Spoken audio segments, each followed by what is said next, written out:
ರ ದಶಕದಲ್ಲಿ professor B Krishnappa ಮತ್ತು ದಲಿತ ಚಳುವಳಿಯ ಪ್ರಮುಖರ ಭಾಗವಹಿಸುವಿಕೆಯಿಂದ ಬಹುಜನ ಚಳುವಳಿಯು ಇನ್ನಷ್ಟು ಗಟ್ಟಿಗೊಂಡಿತ್ತು. ಹಾಗೆಯೇ ಮೈಸೂರು ಭಾಗದಲ್ಲಿ ಬಹುಜನ ಚಳುವಳಿಯು ವಿಸ್ತಾರಗೊಂಡ 1998-99ನೇ ಇಸವಿಯ ಪ್ರಾರಂಭದಲ್ಲಿ ಸರ್ಕಾರಿ ಅಧಿಕಾರಿಯಾಗಿದ್ದ ಎನ್ ಮಹೇಶ್ ರವರು ತಮ್ಮ ನಿವೃತ್ತಿಯ ಸಂದರ್ಭದ ಆಸುಪಾಸಿನಲ್ಲಿ ತಮ್ಮ ಕೆಲಸಕ್ಕೆ ರಾಜೀನಾಮೆ ಕೊಟ್ಟು ಬಿಎಸ್ಪಿ ಸೇರಿ ದಕ್ಷಿಣ ಶಿಕ್ಷಕರ ಕ್ಷೇತ್ರದಿಂದ ಕಣಕ್ಕಿಳಿದಿದ್ದರು. ಆಗ ಅವರನ್ನ ಮಾನಸ ಗಂಗೋತ್ರಿಗೆ H Mohan Kumar, doctor Shanmugam, Pramod Chandar, R Mahadevappa, professor Nanjundaiah, Venkataraju ಇವರುಗಳು ಕರೆತಂದರು. ನಂತರ ಎನ್ ಮಹೇಶ್ ರವರನ್ನು ಆಗ ಹಿಂದಿ ವಿಭಾಗದಲ್ಲಿ ಸಂಶೋಧಕರಾಗಿದ್ದ ಅಪ್ಪಟ ಶಿಷ್ಯ ಈಗಿನ ಬಿಎಸ್ಪಿ ರಾಜ್ಯಾಧ್ಯಕ್ಷರಾದ ಎಂ ಕೃಷ್ಣಮೂರ್ತಿ ಮಂಡ್ಯ ಎಲ್ಲ ಹಾಸ್ಟೆಲ್ಗಳಿಗೂ ಕರೆದುಕೊಂಡು ಬಂದು ಪರಿಚಯಿಸಿದರು. ಅಲ್ಲಿ ಒಂದಷ್ಟು ಸಂಶೋಧನಾ ವಿದ್ಯಾರ್ಥಿಗಳ ಸಭೆ ಸೇರಿಸಿ, ನಿಮ್ಮಂತ ಯುವಕರು ಚಳುವಳಿಯನ್ನ ಮುನ್ನಡೆಸಬೇಕು, ನಮ್ಮೊಡನೆ ಕೈ ಜೋಡಿಸಿ ಒಂದು ವಿದ್ಯಾರ್ಥಿ ಸಂಘಟನೆಯನ್ನ ರೂಪಿಸಿ. ಈಗಿರುವ ಎಲ್ಲ ದಲಿತ ಚಳುವಳಿಗಳು ನಿಷ್ಕ್ರಿಯಗೊಂಡಿವೆ. ಒಂದೊಂದು ಪಕ್ಷಗಳ ಚಾಕರಿ ಮಾಡುತ್ತಿರುವ ಈ ಕಾಲಘಟ್ಟದಲ್ಲಿ ನಿಜವಾದ ಅಂಬೇಡ್ಕರ್ ಚಳುವಳಿ ರೂಪಿಸೋಣ, ನಮ್ಮೊಡನೆ ಬನ್ನಿ ಎಂದು ಎನ್ ಮಹೇಶ್, ಎಚ್ ಮೋಹನ್ ಮತ್ತು ಗೋಪಿನಾಥ್ ರವರು ಒತ್ತಾಯಿಸಿದರು. ಇದರಿಂದ ಪ್ರೇರೇಪಿತರಾದ ಮಾನಸ ಗಂಗೋತ್ರಿಯ ಸಂಶೋಧನಾರ್ಥಿಗಳು 1999ರ ಕಾಲಘಟ್ಟದಲ್ಲಿ ಡಿಸೆಂಬರ್ ಮಾಹೆಯಲ್ಲಿ ಕೆಲವು ಸಂಶೋಧಕರಾದಂತಹ Krishnamurthy Chamaram, N Krishnappa, Krishnamurthy M Mandya, Shivashankara Bichchugatti, P Devaraj, Shivakumara, Somasundara, Anasoge Somashekhar, Ramu ಇವರುಗಳು ಸೇರಿ ಮಾನಸ ಗಂಗೋತ್ರಿಯ ಗಾಂಧಿ ಭವನದಲ್ಲಿ ಕುಳಿತು ಚರ್ಚಿಸಿ ಒಂದು ತಾತ್ಕಾಲಿಕ ವಿದ್ಯಾರ್ಥಿ ಸಂಘ ಕಟ್ಟಿದರು. ಅದಕ್ಕೆ ಬಹುಜನ ವಿದ್ಯಾರ್ಥಿ ಪರಿಷತ್ ಎಂದು ಹೆಸರಿಸಿದರು. ಅದರ ಅಧ್ಯಕ್ಷರಾಗಿ ಕೃಷ್ಣಮೂರ್ತಿ ಚಮರಮ್ಮರವರನ್ನು ನೇಮಿಸಲಾಯಿತು. ಅದೇ ಸಮಯಕ್ಕೆ ಇದೇ ತ್ರಿಮೂರ್ತಿಗಳಾದಂತಹ ಎನ್ ಮಹೇಶ್, ಎಚ್ ಮೋಹನ್ ಕುಮಾರ್, ಗೋಪಿನಾಥ್ ಅವರ ಪ್ರಭಾವಕ್ಕೆ ಒಳಗಾಗಿದ್ದ ಕನಕಪುರ ಶಿವಣ್ಣರವರು ಕನಕಪುರದಲ್ಲಿ ಬಹುಜನ ವಿದ್ಯಾರ್ಥಿ ಪರಿಷತ್ತನ್ನು ವಿದ್ಯಾರ್ಥಿಗಳನ್ನ ಸಂಘಟಿಸಿ ಅವರು ಒಂದಷ್ಟು ವಿದ್ಯಾರ್ಥಿಗಳನ್ನ ಸೇರಿಸಿಕೊಂಡು ಬಹುಜನ ವಿದ್ಯಾರ್ಥಿ ಪರಿಷತ್ತನ್ನ ಕಟ್ಟಿದರು. ಎಚ್ ಮೋಹನ್ ಕುಮಾರ್ ಅವರು ಸಂಘದ ಆ ಸಮಯದಲ್ಲೇ ಈ ಬಹುಜನ ವಿದ್ಯಾರ್ಥಿ ಪರಿಷತ್ತಿನ ಪರಿಕಲ್ಪನೆಯನ್ನ ಮಾನಸ ಗಂಗೋತ್ರಿಯಲ್ಲಿ ತಿಳಿದುಕೊಂಡಾಗ ಇದೇ ವಿದ್ಯಾರ್ಥಿಗಳು ಹಾಗೂ ಎಚ್ ಮೋಹನ್ ಕುಮಾರ್ ಅವರ ನೇತೃತ್ವದಲ್ಲಿ ನಡೆದ ಸಭೆಯಲ್ಲಿ ಮೋಹನ್ ಕುಮಾರ್ ಅವರು ಸಂಘದ ಪರಿಕಲ್ಪನೆ ನಮ್ಮದು, ಪರಿಷತ್ನ ಪರಿಕಲ್ಪನೆ ಬಿಜೆಪಿಯವರದು, ಆದ್ದರಿಂದ ನೀವು ಬಹುಜನ ವಿದ್ಯಾರ್ಥಿ ಸಂಘ ಅಂತಲೇ ಮಾಡಿ ಎಂದು ಸಲಹೆ ಕೊಟ್ಟರು. ಅಲ್ಲಿಂದ ಬಹುಜನ ವಿದ್ಯಾರ್ಥಿ ಸಂಘದ ಮೂಲಕ ಅನೇಕ ತರಬೇತಿ ಶಿಬಿರಗಳನ್ನ ನಡೆಸಿ ಹೆಚ್ಚು ವಿದ್ಯಾರ್ಥಿಗಳನ್ನು ಸೇರಿಸಿಕೊಳ್ಳಲಾಗಿತ್ತು. ಮೊಟ್ಟ ಮೊದಲ ಬಾರಿಗೆ ಬಾಬಾ ಸಾಹೇಬ್ ಅಂಬೇಡ್ಕರ್ ಅವರ ಪರಿನಿಬ್ಬಾಣ ದಿನ ಡಿಸೆಂಬರ್ 6ರಂದು ಮಾನಸ ಗಂಗೋತ್ರಿಯ ಮಾನವಿಕ ಸಭಾಂಗಣದಲ್ಲಿ ಒಂದು ಬಹುಜನ ಕವಿಗೋಷ್ಠಿಯನ್ನು ನಡೆಸಲಾಯಿತು.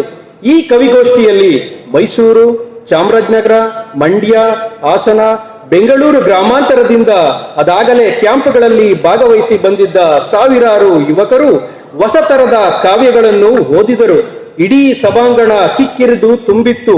ಯುವ ಕವಿಗಳ ಬಹುಜನ ಸಾಹಿತ್ಯ ಕೇಳಿ ಕನ್ನಡ ಸಾಹಿತ್ಯದ ಹಿರಿಯ ಸಾಹಿತಿಗಳಾದಂಥ ಪ್ರೊಫೆಸರ್ ಅರವಿಂದ ಮಾಲಗತ್ತಿ, ಪ್ರೊಫೆಸರ್ ನೀಲಗಿರಿ ತಳವಾರ್ ಮುಂತಾದವರು ಅಕ್ಷರಶಃ ದಂಗು ಬಡಿದು ಹೋದರು. ಕಾವ್ಯದೊಳಗೆ ಇಂತಹ ಬಂಡಾಯದ ಕಹಳೆಯನ್ನು ಇಷ್ಟು ಆಳವಾಗಿ ಇಷ್ಟು ಚಿಕ್ಕ ಹುಡುಗರು ತರುವುದಕ್ಕೆ ಹೇಗೆ ಸಾಧ್ಯ ಎಂದು ಆಶ್ಚರ್ಯ ವ್ಯಕ್ತಪಡಿಸಿದರು. ಮಾರನೆಯ ದಿನ ಸುದ್ದಿ ಪತ್ರಿಕೆಯಲ್ಲಿ ಹೊಸ ತಲೆಮಾರಿನ ಬಹುಜನ ಕಾವ್ಯದ ಉದಯ ಎಂಬ ವರದಿ ಪ್ರಕಟವಾಯಿತು. ಅಲ್ಲಿಂದ ಬಹುಜನ ವಿದ್ಯಾರ್ಥಿ ಸಂಘ ಹಿಂತಿರುಗಿ ನೋಡಲೇ ಇಲ್ಲ.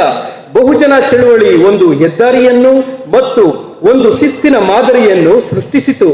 ಬಿವಿಎಸ್ ಮೂಲಕ ಅನೇಕ ಕಾರ್ಯಕರ್ತರ ಶಿಬಿರಗಳನ್ನು ಏರ್ಪಡಿಸಿ ವಿದ್ಯಾರ್ಥಿಗಳನ್ನು ತಂದು ಟ್ರೈನ್ ಅಪ್ ಮಾಡಿ ಗಂಗೋತ್ರಿಯಲ್ಲಿ ಅಕ್ಷರಶಃ ಬಿವಿಎಸ್ ಎಬ್ಬಿಸಿತು. ಈ ಇಸವಿಯ 2000ನೇ ಇಸವಿಯಲ್ಲಿ ಇದೇ N Mahesh, H Mohan Kumar, doctor Shanmugam, Venkataraju ಇವರುಗಳ ಆಶಯದಂತೆ ಬಹುಜನ ವಿದ್ಯಾರ್ಥಿ ಸಂಘವನ್ನು ಮಾನಸ ಗಂಗೋತ್ರಿಯ ಎನ್ಆರ್ಸಿ ಹಾಸ್ಟೆಲ್ನಲ್ಲಿ ಅಧಿಕೃತವಾಗಿ ಘೋಷಿಸಲಾಯಿತು. ಆಗಲೂ ಕೃಷ್ಣಮೂರ್ತಿ ಚಮರಂರವರನ್ನು ಮೊಟ್ಟ ಮೊದಲ ಬಿವಿಎಸ್ ಅಧ್ಯಕ್ಷರನ್ನಾಗಿ ಮಾಡಲಾಯಿತು.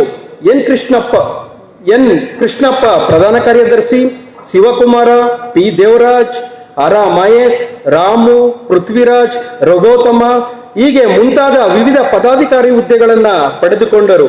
ಅಂದು BVS ಬಹುಜನ ವಿದ್ಯಾರ್ಥಿ ಸಂಘ ಶುದ್ಧ ವಿದ್ಯಾರ್ಥಿ ಸಂಘವಾಗಿ ಇರುತ್ತದೆ. ಇದು ರಾಜಕೀಯ ಪಕ್ಷಗಳೊಡನೆ ನೇರವಾಗಿ ಗುರುತಿಸಿಕೊಳ್ಳುವುದಿಲ್ಲ. ಇದು ಎಂದು ಬೀದಿ ಹೋರಾಟಗಳನ್ನು ಮಾಡುವುದಿಲ್ಲ. ಇದರ ಧ್ಯೇಯ ನಾವು ಬೆಳೆಯೋಣ, ಮಾನವೀಯತೆಯನ್ನು ಬೆಳೆಸೋಣ, ನಾವು ಬೆಳೆಯೋಣ, ಮಾನವೀಯತೆಯನ್ನು ಬೆಳೆಸೋಣ ಎಂಬುದು. ಈ ಧ್ಯೇಯದಲ್ಲೇ BVS ಬಹುತೇಕ ದಕ್ಷಿಣ ಕರ್ನಾಟಕದ ಮೈಸೂರು, ಮಂಡ್ಯ, ಚಾಮರಾಜನಗರ, ಹಾಸನ್, ಬೆಂಗಳೂರು ಗ್ರಾಮಾಂತರ ಈ ಇತ್ಯಾದಿ ಜಿಲ್ಲೆಗಳ ಜೊತೆಗೆ ವಿವಿಧ ವಿಶ್ವವಿದ್ಯಾಲಯಗಳಲ್ಲೂ ಭೇಟಿ ನೀಡಿ BVS ಅನ್ನು ಪರಿಚಯಿಸಲಾಯಿತು. ಜನವರಿ 26ನೇ ತಾರೀಕು 2000ನೇ ಇಸವಿಯಲ್ಲಿ ಮೊಟ್ಟ ಮೊದಲ ಬಾರಿಗೆ ಹಿಂದೆಂದು ಕಂಡಿರಿಯದಂತಹ ಬೃಹತ್ ವಿದ್ಯಾರ್ಥಿ ಸಮಾವೇಶವನ್ನು ಸಂಘಟಿಸಲಾಯಿತು. ಕರ್ನಾಟಕದಲ್ಲೇ ಮೊಟ್ಟ ಮೊದಲಿಗೆ ಸಂವಿಧಾನ ದಿನಾಚರಣೆ ಎಂದು ಕರೆದ ಹೆಮ್ಮೆ ಬಹುಜನ ವಿದ್ಯಾರ್ಥಿ ಸಂಘಕ್ಕೆ ಸಲ್ಲುತ್ತದೆ. ವಿದ್ಯಾರ್ಥಿಗಳು, ಪೋಷಕರು ಎಲ್ಲರೂ ಸೂಟು ಬೂಟು ತೊಟ್ಟು ಡಾಕ್ಟರ್ ಬಾಬಾ ಸಾಹೇಬ್ ಅಂಬೇಡ್ಕರ್ ಅಂತೆ ಶಿಸ್ತಾಗಿ ಬರಬೇಕೆಂಬ ಕರೆಗೆ ಎಲ್ಲರೂ ಕೂಡ ಸೂಟುದಾರಿಗಳಾಗಿ ಬಂದರು. ನಮ್ಮಲ್ಲೇ ಬಹುಜನ ವಾಲಂಟರಿ ಫೋರ್ಸ್ BVF ಅನ್ನ ಕಟ್ಟಿ ಅವರೇ ಇಡೀ ಕಾರ್ಯಕ್ರಮವನ್ನು ನಿಭಾಯಿಸುವಂತೆ ಮಾಡಲಾಯಿತು. ಮೈಸೂರಿನ ಪುರಸಭೆಯ ಹೊರಾಂಗಣ ಆವರಣದಲ್ಲೂ ಪೂರ್ತಿ ಪೆಂಡಲ್ ಹಾಕಿ ಎಲ್ಲಾ ಕಡೆಯಲ್ಲೂ ಕ್ಲೋಸ್ ಮಾಡಲಾಗಿತ್ತು. ಒಳಗಡೆ ಪ್ರವೇಶ ಪಡೆಯಲು ಪಾಸ್ ಇದ್ದವರಿಗೆ ಮಾತ್ರ ಎಂದು ನಿರ್ಬಂಧಿಸಲಾಯಿತು. ಪೊಲೀಸರಿಗೂ ಕೂಡ ನಿರಾಕರಿಸಲಾಯಿತು. ಪ್ರವೇಶ ಪತ್ರವನ್ನು ಹಾಗೂ ಪ್ರವೇಶವನ್ನ ಪಡೆದಂತಹ ಪತ್ರಕರ್ತರಿಗೂ ಹಾಗೂ ಪ್ರವೇಶವಿಲ್ಲದೆ ಇರತಕ್ಕಂಥ ಪತ್ರಕರ್ತರಿಗೂ ಕೂಡ ಪಾಸ್ ಇರುವವರಿಗೆ ಮಾತ್ರ ಒಳಗಡೆ ಬಿಡಲಾಯಿತು. ಈ ಸಂದರ್ಭದಲ್ಲಿ ಪ್ರವೇಶ ಪತ್ರ ತಂದಿರದ ಯಾವ ಪತ್ರಕರ್ತರನ್ನು ಒಳಗಡೆ ಸೇರಿಸದೆ ಕಳಿಸಿದ ಮೊಟ್ಟ ಮೊದಲ ಸಂಘಟನೆಯೇ ಬಹುಜನ ವಿದ್ಯಾರ್ಥಿ ಸಂಘಟನೆ. ಇದರಿಂದಾಗಿ ಕೋಪಿಷ್ಠರಾದ ಪತ್ರಕರ್ತರು ಕುರಿತು ಒಂದೇ ಒಂದು ಸುದ್ದಿ ಅಥವಾ ಫೋಟೋವನ್ನು ಪ್ರಕಟಿಸಲಿಲ್ಲ. ಅಂದಿನ ಸಮಾವೇಶದಲ್ಲಿ ನಾವು ಮಾಡಿದ ಕವಿಗೋಷ್ಠಿಯ ಆಯ್ದ ಕವಿತೆಗಳನ್ನು ಕೃಷ್ಣಮೂರ್ತಿ ಚಮರಂ, ಶಿವಕುಮಾರ, ಕೃಷ್ಣಮೂರ್ತಿ ಮಂಡ್ಯ ಇವರ ಸಂಪಾದಕತ್ವದಲ್ಲಿ ಸಂಕಲನ ರೂಪದಲ್ಲಿ ತರಲಾಯಿತು. ನಮ್ಮದೇ ಇತಿಹಾಸವನ್ನ ಹೇಳುವ ಹೊಸ ರೂಪದ ಕ್ಯಾಲೆಂಡರ್ ಬಿಡುಗಡೆ ಮಾಡಲಾಯಿತು. ಬಹುಜನರ ಆದಿಕವಿ ಅನಸೋಗೆ ಸೋಮಶೇಖರ್ ವಿರಚಿತ ಹರ ಮಾಯೇಶ್ ಜಯಶಂಕರ ಮೇಸ್ತ್ರಿಯಂತಹ BVS ವಿದ್ಯಾರ್ಥಿಗಳಿಂದಲೇ ಹಾಡಿದ ವಿಶೇಷ ಬಾಬಾ ಸಾಹೇಬ್ ಅಂಬೇಡ್ಕರ್ ಅವರ ಭೀಮಗೀತೆಯ ಧ್ವನಿಸುರುಳಿ ಬಿಡುಗಡೆ ಮಾಡಲಾಯಿತು. ಅಂದಿನ ಊಟದ ಹಾಲ್ಗೆ ಬಕಾಸುರ ಊಟದ ಮನೆ ಎಂದು ನಾಮಕರಣ ಮಾಡಲಾಯಿತು. ಇಡೀ ದಿನ ವಿವಿಧ ಗೋಷ್ಠಿಗಳಲ್ಲಿ ಸಂವಿಧಾನದ ಮಹತ್ವ, ಮೀಸಲಾತಿಯ ಇತಿಹಾಸ, ಖಾಸಗೀಕರಣದ ಪರಿಣಾಮ, ಜಾತೀಯತೆಯ ಅಪಾಯ, ಬಹುಜನರ ಆರ್ಥಿಕ ನೀತಿ ಮುಂತಾದ ವಿಷಯಗಳನ್ನ ಕುರಿತು BVS ವಿದ್ಯಾರ್ಥಿಗಳೇ ಪ್ರಬಂಧ ಮಂಡಿಸಿದರು. ಹರ ಮಹೇಶ್ ಮತ್ತು ಅನಸೋಗೆ ಸೋಮಶೇಖರ್ ತಂಡ ಹಾಡುಗಳನ್ನ ಪ್ರಸ್ತುತಪಡಿಸಿತು. ಹೀಗೆ ಅದೊಂದು ವಿಭಿನ್ನವಾದ ಸಾಂಸ್ಕೃತಿಕ ಮತ್ತು ವೈಚಾರಿಕವಾದ ವಿದ್ಯಾರ್ಥಿ ಸಮಾವೇಶವಾಗಿ ಕೃಷ್ಣಮೂರ್ತಿ ಚಮರಂ ಅಧ್ಯಕ್ಷತೆಯಲ್ಲಿ ನಡೆಸಲಾಯಿತು. ಇದೇ ಮಾದರಿಯಲ್ಲಿ ಮಂಡ್ಯ, ಚಾಮರಾಜನಗರಗಳಲ್ಲೂ ಬಹುಮಟ್ಟವಾಗಿ ಬೃಹತ್ ವಿದ್ಯಾರ್ಥಿ ಸಮ್ಮೇಳನಗಳು ನಡೆದವು. ವಿದ್ಯಾರ್ಥಿಗಳ ಪ್ರತಿಭೆಗಳ ಬೆಳಕಿಗೆ ತರಲಾಯಿತು. ಹಿಂದೆ ಚಾಲ್ತಿಯಲ್ಲಿದ್ದ ದಲಿತ ಗೀತೆಗಳು, ಶೋಕದ ಹೋರಾಟ ಗೀತೆಗಳು ಮರೆಯಾಗಿ ಅದಕ್ಕೆ ಪರ್ಯಾಯವಾದ ಮಹತ್ವಾಕಾಂಕ್ಷೆ ಬಿತ್ತುವ ಅನಸೋಗೆ ಸೋಮಶೇಖರ್ ಅವರ ಬಹುಜನ ಗೀತೆಗಳು ಜನ ಜನಿತವಾದವು. ಆದುದರಿಂದಲೇ ಅನಸೋಗೆ ಸೋಮಶೇಖರ್ ಅವರನ್ನು ಬಹುಜನ ಆದಿಕವಿ ಎಂದು ಪ್ರಸಿದ್ಧಿ ಬಂದರು. ನಂತರ ನಾಡಿನಾದ್ಯಂತ ಬಹುಜನ ಪ್ರಖರತೆಗೆ ಒಂದು ಸ್ಪಷ್ಟ ದಿಕ್ಕಿನಡೆಗೆ ಮನೆ ಮನೆಗೆ ಬಹುಜನ ಗೀತೆಗಳು ಮುನ್ನಡೆದವು.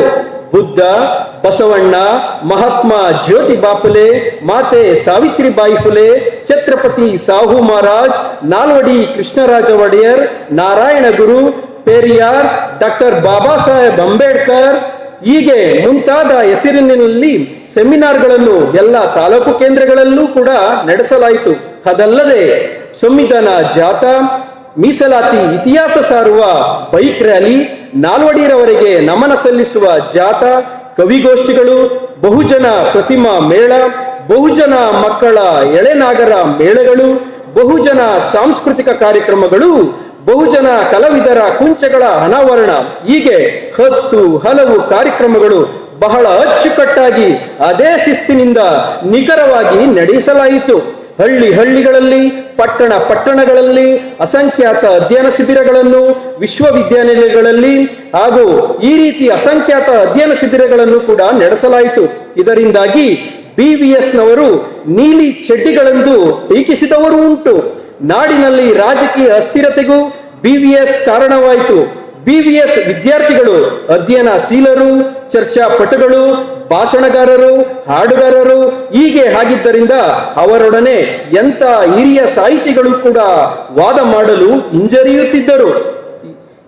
ಇದೆಲ್ಲದರೊಡನೆ ನಮ್ಮನ್ನು ಕಡೆಗಣಿಸುತ್ತಿದ್ದ ಮಾಧ್ಯಮಗಳಿಗೆ ಸೆಡ್ಡು ಹೊಡೆಯಲು ಕೃಷ್ಣಮೂರ್ತಿ ಚಮರಂ ಸಂಪಾದಕತ್ವದಲ್ಲಿ ಸಮಾಜ ಪರಿವರ್ತನಾ ಪತ್ರಿಕೆ ತರಲಾಯಿತು. ಇಲ್ಲಿ ವಿಜಯ ಮಹೇಶ್, ಕೃಷ್ಣಮೂರ್ತಿ ಮಂಡ್ಯ, ಶಿವಕುಮಾರ, ರಘೋತ್ತಮ, ನಾಗಸಿದ್ಧಾರ್ಥ ಹೊಲೆಯರ್, ದೇವರಾಜ್, ಆರ ಮಹೇಶ್ ಮುಂತಾದ ನಿರಂತರವಾಗಿ ಮತ್ತು ಬಹಳ ಮೊನಚಾದ, ಸೊಗಸಾದ ಹಾಗೂ ಚಾಕಚಕ್ಯತೆಯಿಂದ ಸಾಮಾಜಿಕವಾಗಿ, ಆರ್ಥಿಕವಾಗಿ, ಸಾಹಿತ್ಯಿಕವಾಗಿ, ರಾಜಕೀಯವಾಗಿ, ಇತಿಹಾಸ ಶೋಧ ಮತ್ತು ಸಿನಿಮಾದಂತೆ ಎಲ್ಲ ವಿಚಾರಗಳನ್ನು ಖಡಕ್ಕಾಗಿ ವಿಶ್ಲೇಷಣಾತ್ಮಕವಾಗಿ ಬರೆದು ನಾಡಿನಾದ್ಯಂತ ಬಹುಜನ ವಿಚಾರಗಳು ಪ್ರಸರಿಸಿದವು. ಆರ ಮಹೇಶ್ ನೇತೃತ್ವದಲ್ಲಿ ಪೂನಾ ಒಪ್ಪಂದ ಎಂಬ ಬೀದಿ ನಾಟಕ ರಚಿಸಿ ಹಲವಾರು ತಂಡಗಳನ್ನಾಗಿ ರೂಪಿಸಿ ಒಂದು ತಂಡದಲ್ಲಿ ಚಮರಂ ರವರು ಅಂಬೇಡ್ಕರ್ ಪಾತ್ರಧಾರಿಯಾಗಿದ್ದರು. ಈ ನಾಟಕವನ್ನು ನಾಡಿನಾದ್ಯಂತ ಸಾವಿರಾರು ಹಳ್ಳಿಗಳಲ್ಲಿ, ಸಾವಿರಾರು ಪಟ್ಟಣಗಳಲ್ಲಿ, ಹೀಗೆ ವಿಶ್ವವಿದ್ಯಾನಿಲಯಗಳಲ್ಲಿ ಪ್ರದರ್ಶನ ಮಾಡಿ ಜನ ಮನಕ್ಕೆ ಬಹಳ ಪರಿಣಾಮಕಾರಿಯಾಗಿ ಅಂಬೇಡ್ಕರ್ ವಾದವನ್ನು ತಲುಪಿಸಲಾಯಿತು. ಹೀಗೆ BVS ಕಾರ್ಯಕರ್ತರು ಪರಿಪೂರ್ಣವಾಗಿ, ಪೂರ್ಣಾವಧಿಯಾಗಿ ತಮ್ಮನ್ನು ತಾನೇ ಅರ್ಪಿಸಿಕೊಂಡು ತಮ್ಮ ತನು, ಮನ, ಧನವನ್ನು, ಅಮೂಲ್ಯವಾದ ಯೌವನ, ಸಮಯ ಎಲ್ಲವನ್ನು ಅಕ್ಷರಶಃ ಚಳುವಳಿಗೆ ದಾರೆ ಎರೆದು ಎಲ್ಲಾ ರೂಪದಲ್ಲೂ ತಮ್ಮನ್ನು ತೊಡಗಿಸಿಕೊಂಡು ನಾಡಿನಂತೆ ಬಿರುಗಾಳಿಯಂತೆ ಸಂಚಲನ ಸೃಷ್ಟಿಸಿ ಬಹುಜನ ಚಳುವಳಿಗೆ ಭದ್ರ ಬುನಾದಿ ಹಾಕುವಲ್ಲಿ ಯಶಸ್ವಿಯಾದರು. ತಮ್ಮ ಮನೆ ಮಠಗಳನ್ನು ತೊರೆದು ತಮ್ಮ ವೈಯಕ್ತಿಕ ಆಸೆ, ಆಕಾಂಕ್ಷೆ, ಬದುಕಿನ ಗುರಿ ಎಲ್ಲವನ್ನು ತೊರೆದು ಬಹುಜನ ಚಳುವಳಿಯಲ್ಲಿ ತೊಡಗಿಸಿಕೊಂಡು ಪರಿಣಾಮಕಾರಿಯಾಗಿ ಊರುಗಳಲ್ಲಿ ಬಹುಜನರ ಭಾಷೆ, ನಡವಳಿಕೆ ಮತ್ತು ಚಿಂತನೆಯನ್ನ ಧನಾತ್ಮಕವಾಗಿ ಬದಲಾಯಿಸಲಾಯಿತು. ಸರ್ಕಾರವೇ ಸಂವಿಧಾನ ದಿನಾಚರಣೆ, ಮಾತೆ ಸಾವಿತ್ರಿಬಾಯಿ ಫುಲೆ ದಿನಾಚರಣೆ ಮಾಡುವಲ್ಲಿ ಹಾಗೂ ಪ್ರಸ್ತುತದಲ್ಲಿ ಸಂವಿಧಾನ ಪೀಠಿಕೆಯನ್ನ ಬೋಧಿಸುವಲ್ಲಿ ಹಾಗೂ ನವಮೈಸೂರಿನ ನಿರ್ಮಾತೃ ನಾಲ್ವಡಿಯವರ ಪ್ರತಿಮೆಯನ್ನ ಮೈಸೂರು ವಿಶ್ವವಿದ್ಯಾನಿಲಯದಲ್ಲಿ ಸ್ಥಾಪಿಸಲು ಕಾರಣವಾದದ್ದೇ ಬಹುಜನ ವಿದ್ಯಾರ್ಥಿ ಸಂಘ ಎಂಬ ಹೆಮ್ಮೆಯ ಸಂಗತಿ. ಇಲ್ಲೆಲ್ಲ BSP ಕಾರ್ಯಕರ್ತರು BVSಗೆ ಸಹಕರಿಸಿದರು ಎಂಬುದು ಸತ್ಯ. ಅದಾದ ನಂತರ ಹೊಸ ತಲೆಮಾರಿನಿಂದ ಇನ್ನಷ್ಟು ವಿಸ್ತಾರವಾಯಿತು. ಹೊಸ ತಲೆಮಾರಿನ ವಿದ್ಯಾರ್ಥಿಗಳಿಗೆ ಬುನಾದಿ ಹಾಕಿದ ಇತಿಹಾಸವನ್ನು ತಿಳಿಸಿಕೊಡಬೇಕಾದದ್ದು ನಮ್ಮೆಲ್ಲರ ಕರ್ತವ್ಯವಾಗಿದೆ. ಇತಿಹಾಸವನ್ನ ಮರೆತವರು ಇತಿಹಾಸವನ್ನ ಸೃಷ್ಟಿಸಲಾರರು ಎಂಬ ಡಾಕ್ಟರ್ ಬಾಬಾ ಸಾಹೇಬ್ ಅಂಬೇಡ್ಕರ್ ಅವರ ನುಡಿಯನ್ನು ನಾವೆಂದು ಮರೆಯಬಾರದು. ಇದು 2025ನೇ ಇಸವಿ. ಇಂದಿಗೆ ಬಹುಜನ ವಿದ್ಯಾರ್ಥಿ ಸಂಘಕ್ಕೆ 25 ವರ್ಷ. ಕಳೆದ 2024ರಲ್ಲಿ ಸಂಘ ಪರಿವಾರದವರು ಇದ್ದಕ್ಕಿದ್ದಂತೆ ಅಂಬೇಡ್ಕರ್ ವಿಚಾರಧಾರೆಗಳನ್ನ ಸುಳ್ಳಾಗಿ ಪೊಳ್ಳಾಗಿ ಮಾತನಾಡಲು ಶುರು ಮಾಡಿದರು. ಅವರ ವಿಚಾರಧಾರೆಗಳ ವಿಶ್ಲೇಷಣೆಯ ಖುದ್ದು ಕೇಳಿ ನಮಗೆ ಆಘಾತವೇ ಆಯಿತು. ಇಲ್ಲಿ ನಮ್ಮದೇ ಯುವಕರು ಚಪ್ಪಾಳೆ ಹಾಕಿ ಅವರೊಡನೆ ಸೇರಿ ಉನ್ಮದ್ದದಿಂದ ಸಂಘ ಪರಿವಾರದವರಂತೆ ಹಾಡುತ್ತಿದ್ದರು. ನಮ್ಮನ್ನು ಬಹಳವೇ ಮನಕಲಕಿತು. ಸಂಸತ್ನಲ್ಲಿ ಬಿಜೆಪಿ ಗೃಹ ಸಚಿವ ಅಮಿತ್ ಶಾ ಅಂಬೇಡ್ಕರ್ ಎಂದು ಹೇಳುವುದು ಒಂದು ಪ್ಯಾಷನ್ ಆಗಿದೆ, ಅದರ ಬದಲು ದೇವರನ್ನು ಪ್ರಾರ್ಥಿಸಿದರೆ ಸ್ವರ್ಗ ಸಿಗುತ್ತದೆ ಎಂದು ಅಂಬೇಡ್ಕರ್ ಅವರು ಕೊಟ್ಟಿರುವ ಸ್ವರ್ಗದಲ್ಲೇ ನಿಂತು ಅಣಗಿಸಿ ಮಾತನಾಡುತ್ತಿದ್ದಾರೆ. ಒಬ್ಬ ಸಂಸತ್ ಸದಸ್ಯರಾದ ಬಂದಿರತಕ್ಕಂತ ಅವರುಗಳು ನಾವು ಬಂದಿರುವುದೇ ಅಂಬೇಡ್ಕರ್ ಬರೆದಿರುವ ಈ ಸಂವಿಧಾನವನ್ನ ಬದಲಾಯಿಸಲು ಎನ್ನುತ್ತಾರೆ. ಸರ್ವ ಸಂಘ ಪರಿತ್ಯಾಗಿಗಳೆಂದು ಹೇಳಿಕೊಳ್ಳುತ್ತಿರುವ ಕೆಲವು ಸನ್ಯಾಸಿಗಳು ಧರ್ಮ ಸಂಸತ್ ನಡೆಸಿ ನಾವು ಬೇರೆ ಸಂವಿಧಾನ ತರಲು ಸರ್ಕಾರಕ್ಕೆ ಆಗ್ರಹಿಸುತ್ತೇವೆ ಎಂದು ಆರ್ಭಟಿಸುತ್ತಾರೆ. ಇವೆಲ್ಲವನ್ನು ನೋಡಿಕೊಂಡು ನಾವು ಸುಮ್ಮನಿರಬೇಕೆ? ಇನ್ನು ಇದನ್ನು ಹೀಗೆ ಬಿಟ್ಟರೆ ಅಂಬೇಡ್ಕರ್ ವಿಚಾರಧಾರೆಗಳು ಕಲುಷಿತಗೊಳ್ಳುತ್ತವೆ, ಬಹುಜನರ ಬದುಕು ಮೂರ ಬಟ್ಟೆಯಾಗುತ್ತದೆ ಎಂದೆಣಿಸಿ ಇದಕ್ಕೆ ಅವಕಾಶ ಕೊಡಬಾರದೆಂದು ಬಹುಜನ ವಿದ್ಯಾರ್ಥಿ ಸಂಘದ ನಿಜ ರೂವಾರಿ ಹೈಕೋರ್ಟ್ ಅಡ್ವೊಕೇಟ್ ರಾದಂತಹ ಎಚ್ ಮೋಹನ್ ಕುಮಾರ್ ರವರ ಸಲಹೆಯ ಮೇರೆಗೆ ನಾವೆಲ್ಲ ಹಳೆಯ BVS ಗೆಳೆಯರು ಸೇರಿಕೊಂಡು ಮತ್ತೆ ಚಾಲ್ತಿಗೆ ತರಲು ತೀರ್ಮಾನಿಸಿದ್ದೇವೆ. BVS ಹುಟ್ಟು ಆರಂಭವಾದದ್ದೇ ಜನವರಿ 26, 2000ನೇ ಇಸವಿಯ ಸಂವಿಧಾನ ದಿನಾಚರಣೆಯ ದಿನ. ಅದನ್ನೇ ಮಾಡೋಣ ಎಂದು ತೀರ್ಮಾನಿಸಿ ಸಂವಿಧಾನಕ್ಕೆ 75, ಬಹುಜನ ವಿದ್ಯಾರ್ಥಿ ಸಂಘಕ್ಕೆ 25 ಎಂಬ ಕಾರ್ಯಕ್ರಮ ರೂಪಿಸಿದೆವು.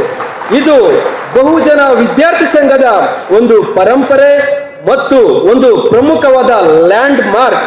ಇದನ್ನು ಸೆಲೆಬ್ರೇಟ್ ಮಾಡುವುದಕ್ಕಾಗಿ ಇಂದು ಜನವರಿ 26ರಂದು ನಾವು ಮೈಸೂರಿನ ಮಹಾರಾಜ ಕಾಲೇಜು ಶತಮಾನೋತ್ಸವ ಭವನದಲ್ಲಿ ನಡೆಯುತ್ತಿರುವ BVS ಬೆಳ್ಳಿ ಹಬ್ಬ. ನಮ್ಮ ಚಿಂತನೆ ಸ್ಪಷ್ಟ, ನಾವೇ ಬೆಳೆಸುತ್ತೇವೆ ಮತ್ತು ಮಾನವೀಯತೆಯನ್ನು ಬೆಳೆಸುತ್ತೇವೆ. ಫುಲೆ, ಸಾಹು, ಅಂಬೇಡ್ಕರ್ ವಿಚಾರಧಾರೆಗಳನ್ನು ಪ್ರಾಮಾಣಿಕವಾಗಿ ಸರಿಯಾದ ಮಾರ್ಗದಲ್ಲಿ ಕೊಂಡೊಯ್ಯುತ್ತೇವೆ. ಇದೇ ನಮ್ಮ ಧ್ಯೇಯವಾಕ್ಯ. ನಿಮ್ಮೆಲ್ಲರ ಸಹಕಾರ, ಪ್ರೀತಿ, ಸಹಕಾರ, ಮಾರ್ಗದರ್ಶನ ಹೀಗೆ ಇರಲಿ. ಹಾಗೆ ಹಾರೈಸುತ್ತಾ ನಮ್ಮ ಬಹುಜನ ವಿದ್ಯಾರ್ಥಿ ಸಂಘವನ್ನ ನಾವೆಲ್ಲರೂ ಕೂಡ ಮುನ್ನಡೆಸೋಣ. ಬಹುಜನ ಚಳುವಳಿಯನ್ನ ಮುನ್ನಡೆಸುತ್ತಾ ಬಾಬಾ ಸಾಹೇಬ್ ಅಂಬೇಡ್ಕರ್ ಅವರ ಆಸೆಯನ್ನ, ಅವರ ಚಿಂತನೆಗಳ ಮೂಲಕ ನಾವು ಅವರ ಆಸೆಯನ್ನ ನೆರವೇರಿಸೋಣ ಅಂತ ಹೇಳ್ತಾ ನನ್ನ ಮಾತನ್ನ ಮುಗಿಸ್ತಾ ಇದ್ದೀನಿ. ಜೈ ಭೀಮ್, ಜೈ ಭಾರತ್.